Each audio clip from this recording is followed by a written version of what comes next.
and happy Wisdom Wednesday. Thank you so much for tuning in and for choosing to spend some of your time with me. This is Maria Milagros. That's me. I'm Maria Milagros. And thank you so much for coming and joining me and being a part of this. During the month of December, our focus is on joy and different ways to bring joy into our life, paying attention to whether or not we are actually allowing ourselves to choose joy or if we're identifying with pain and suffering. Some tips, I gave you some tips on how to help get yourself back to a space of joy. And then last week we talked about being joyful with ourselves. So feel free to check those out if you haven't already. And today we're ending off the month of December, and yesterday was Christmas. We're moving into the new year. I'm Hispanic, and so we celebrate Three Kings, and this is the season for giving and for sharing and for being together. And it doesn't always have to be about necessarily a gift. Like I went out and spent money and bought you a gift, but just spending time together, being together, giving of your time, giving of your energy, and giving of your joy, right?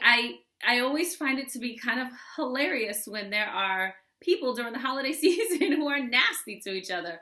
It's the holiday season. It's the time of giving. If anything, this should be the time that you should be the most joyful. But in your attempt to run out and buy presents and to be a giver, you stress yourself out. There's no joy there. So I always find that to be pretty hilarious.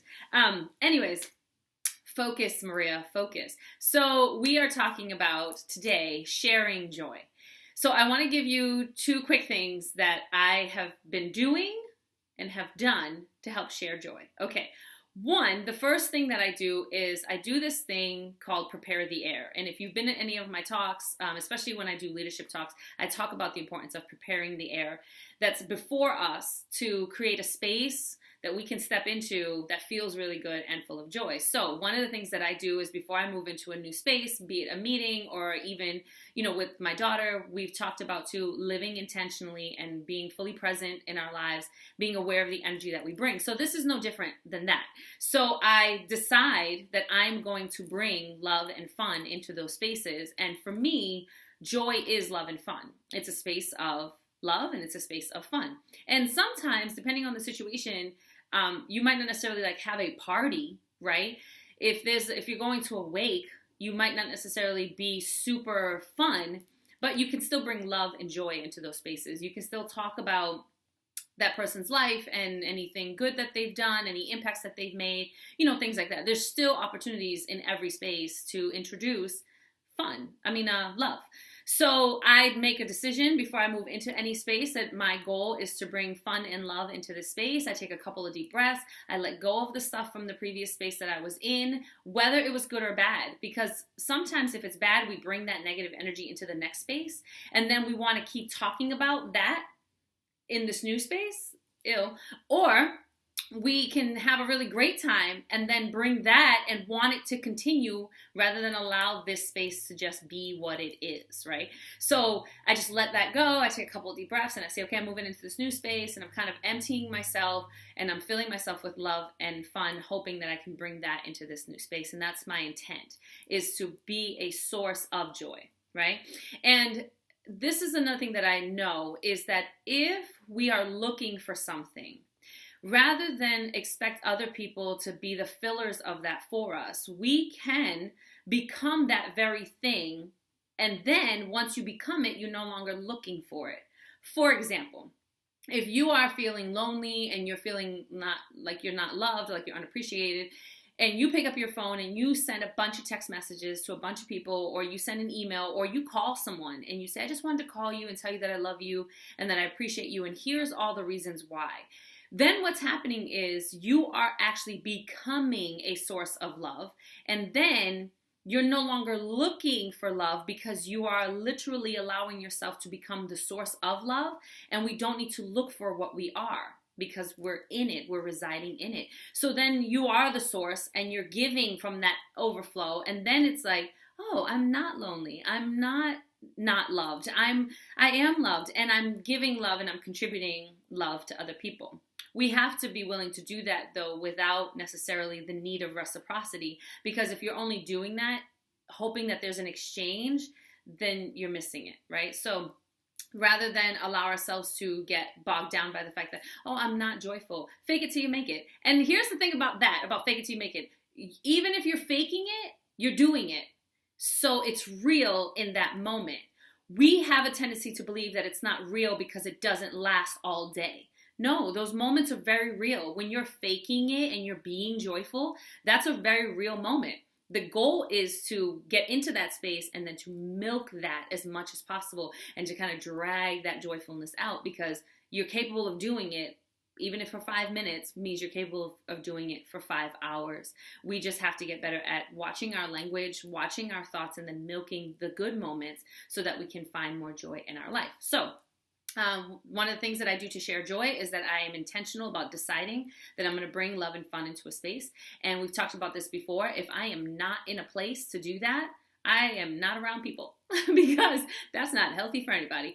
So that's the first thing that I do, is just kind of get myself ready and in that space, and with the intent. I set an intention for myself to bring that into the space. And if I'm feeling kind of funky, but I have to do this thing anyways, it's my job to figure out how to get myself back into a place of joy.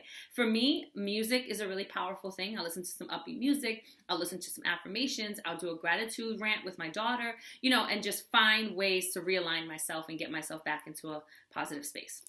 Okay, and then the second thing that I do, and I'm telling you these because hopefully you try them and then see if they work for you too. The second thing that I do is I just started this. I did this thing called an appreciation project, and I made a list of a bunch of people, and then I had my daughter, I numbered them all, and I had my daughter randomly pick numbers until I hit 30 people. And every day during the month of December, I wrote the front page of a paper, I didn't do anything crazy, a list of, full sentences, a list of reasons why I appreciate that person, or things that I appreciate about that person's character or how they look or whatever. So I wrote this list, and then I realized that doing this work every day really keeps me in a place where I'm appreciating the people around me, family, friends, clients, and then my spirit was like, you need to share that. So I started writing a list. I wrote a list for myself in my journal, and then I started writing this list on paper and giving it to the people that I was writing this list for. And I'll tell you what, it has been really amazing, because when I give them the list, they go, every person so far, and we're on day 26, I haven't given the person today their list yet, but every person so far has gone, oh, I needed to hear this. I needed these reminders. You're right. I am strong.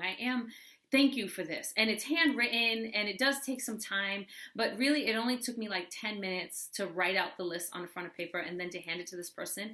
And it's a way that keeps me aligned with joy and appreciation for the people in my life. But by sharing it, it amplifies the joy, because then they feel really good and joyful about who they are. Someone else is acknowledging, recognizing, appreciating them. And then in return, I feel good again because I shared this list with them and it made them feel good. So it doesn't have to be something that you do for a full month. I like setting myself 30-day challenges. It could be something that you do for a week. It could be something that you do once a week. It could be something that you do in a text message. But the goal is to, in sharing why you are grateful for someone, why you appreciate them, really talk about the reasons why. I appreciate you, and here's why. Here are the things that I like about you, or here are the things that bring joy in how you bring joy into my life.